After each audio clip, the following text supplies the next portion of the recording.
Un cordial saludo con todos ustedes. Mi nombre es Ángela Alexandra Bustamante Bravo y el día de hoy les estaremos presentando los testimonios de las personas que vivieron en los años 80 y 90 y cómo fue esta una época súper marcada por la violencia debido a la presencia de Sendero Luminoso y el MRTA. A través de sus recuerdos conoceremos cómo este conflicto afectó sus vidas y por qué es tan importante mantener viva la memoria para no repetir los errores del pasado. Acompáñame.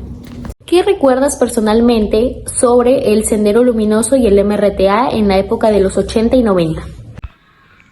¿Qué recuerdas personalmente sobre Sendero Luminoso en los años 80 y 90? Recuerdo aquellos años con mucho dolor y miedo, la presencia de Sendero Luminoso en nuestro país. Fue un periodo muy oscuro y traumático para mí y para muchos peruanos. Decían luchar por los derechos del pueblo, pero en realidad causaron mucho sufrimiento y muertes. Muchos de mis amigos y familiares fueron afectados directa e indirectamente por la violencia. Recuerdo las noches sin dormir, esperando noticias de mis seres queridos.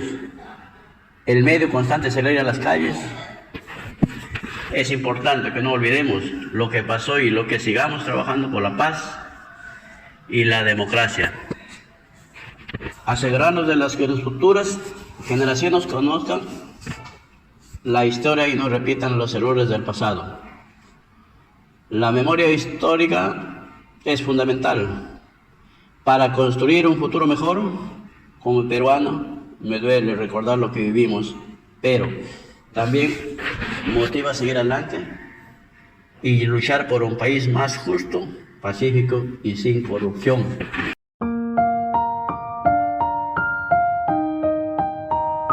Contaba que en el tiempo de la década del 80, el terrorismo estaba avanzando en muchos departamentos del Perú, por ejemplo en Ayacucho, Lima, y también llegó al departamento de Lambayeque, donde las comunidades, por ejemplo, Incahuasi, Cañari, se hablaba del Sendero Luminoso que había llegado, y la gente temían porque muchos comuneros desaparecieron en ese entonces y nadie preguntaba por el miedo, por el temor.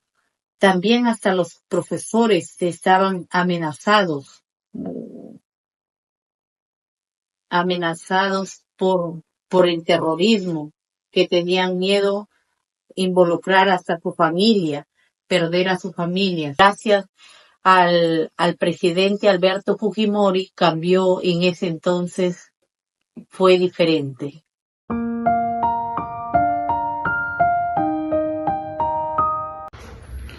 A ver, sobre el Sendero Luminoso en aquellos tiempos, según que me contaba un primo que vivía por la selva, estuvo en ese tiempo por el Uchiza, Salameriza, creo que se llama ese sitio, Uchiza, Salameriza. Por ahí decían que era bien fuerte el terrorismo y tanto por allá que ya se estaba viniendo todo lo que es la parte de acá de Chiclayo, del norte, Lambayeque. La mayoría de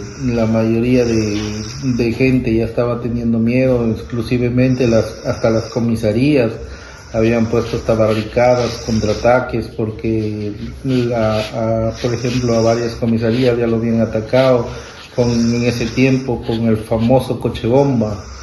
Ese coche bomba hacía volar cantidad de personas, ataques a las comisarías, también lo presionaban a la gente, amenazaban, poniendo como se llama emblemas en ese tiempo llamado la hoz, que le decían la hoz y el martillo. Esos eran sus puntos clave, eran sus símbolos del MRTA, del Sendero Luminoso.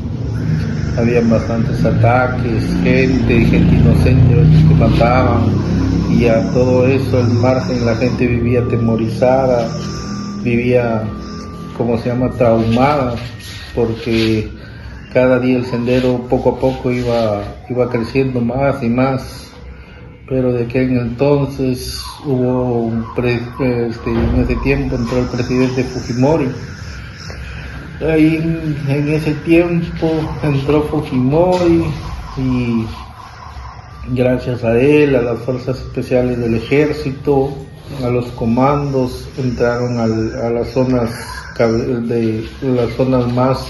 más críticas, iban entrando, iban derrotando poco a poco al sendero, y así un poco ya había paz, se normalizó un poco la paz, porque también en ese tiempo también era, como se llama, obligatorio también el ejército, que recaudaba gente, juventud más que todo para reforzar el ejército también y así poder combatir al terrorismo, también tanto al narcotráfico, que también fue fuerte en ese tiempo, porque mediante el narcotráfico salía el terrorismo también.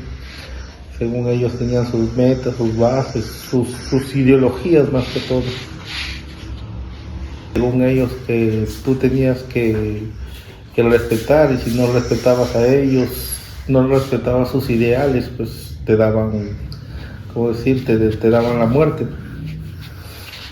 Ellos te ponían una ley y tú tenías que cumplirlo. Si no lo cumplías, ahí mismo te amenazaban de muerte, a ti, tu familia, según lo que contaban los mayores, ¿no? Porque muchacho uno que pues no lo has vivido en ese tiempo, pero sí mediante los cuentos, ya que tus tíos, por ejemplo, mis tíos, mi papá no tanto, porque nosotros hemos sido de distrito de Lambayeque, y para acá no ha sido fuerte casi el terrorismo. El terrorismo más fuerte se sintió para la parte de la selva, las fronteras. Por ejemplo, el terrorismo ya estaba bajando también por acá por la frontera, por acá por la serranía también ya estaba ingresando, y a eso tenían miedo, porque ya había ataques. Por ejemplo, 2 veces no sé si recordarán, habían sonado ya habían tronado ya dos comisarías acá en Tumán, o Pomalca creo que fue, y de ahí fue Pátapo también víctima del ataque del Sendero Luminoso también en ese tiempo. Y por eso la gente de Lambayeque, ya la mayoría tenía miedo, vivía atemorizada, vivía, con temor, ya no podía salir libremente a la calle. Allá a veces también se dio el toque de queda, la gente ya no podía salir a la calle a cualquier hora, y a los muchachos tampoco, porque todo era, todo era el temor del Sendero Luminoso, del terrorismo.